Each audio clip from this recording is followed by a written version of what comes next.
ஒரு ப்ரான் தொக்கோட நாட்டுக்கோழி சீரக சம்பா பிரியாணியும் மட்டன் கிரேவியும் ஒரு முட்டையும் வெங்காயமும் கொஞ்சம் வச்சு சாப்பிட்டு பார்க்கலாங்களா? Hello friends, welcome to my channel.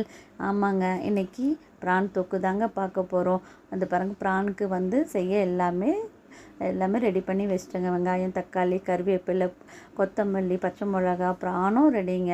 அதை நல்லா கீறி அந்த பின்னாடி இருக்க அந்த கருப்பெலாம் எடுத்து அதையும் க்ளீன் பண்ணி வச்சாச்சுங்க.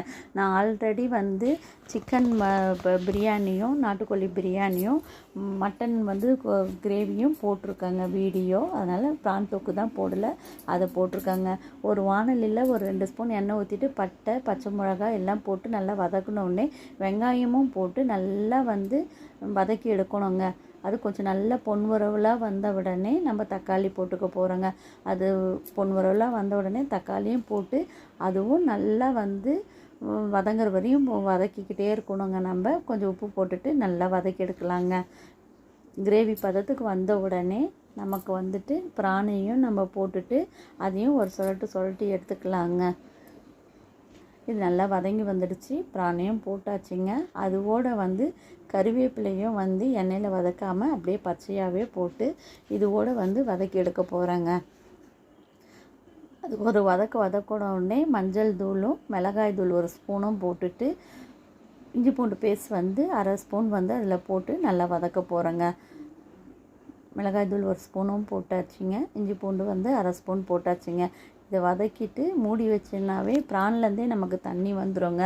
நம்ம தண்ணியே ஊற்ற தேவையில்லை. அந்த தண்ணி கொஞ்சம் சுண்டுற வரையும் இதை விட்டு எடுக்கணுங்க. இதை கொஞ்சம் கலரிகிட்டே இருந்தோம்னா தண்ணி கொஞ்சம் ஐயில் வச்சோம்னா சுண்டி வரும்.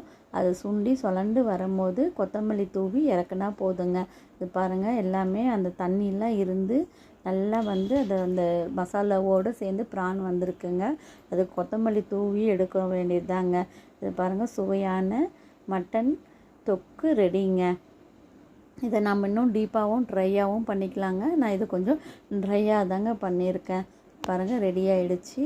ஒரு சீரக சம்பா நாட்டுக்கோழி பிரியாணி, மட்டன் கிரேவி, ப்ரான் தொக்கு, அப்புறம் முட்டை, வெங்காயம் அதுக்கெல்லாம் ரெடிங்க. இது தாங்க எங்கள் சண்டே ஸ்பெஷல் மதிய உணவுங்க. இதை நான் லேட்டாக வீடியோ போடுறேன். இது சண்டே எங்களுடைய மெனுங்க. இது செஞ்சு பார்த்துட்டு எப்படி இருக்குன்னு கமெண்ட் பண்ணுங்கள், லைக் பண்ணுங்கள், ஷேர் பண்ணுங்கள், சப்ஸ்கிரைப் பண்ணுங்கள்.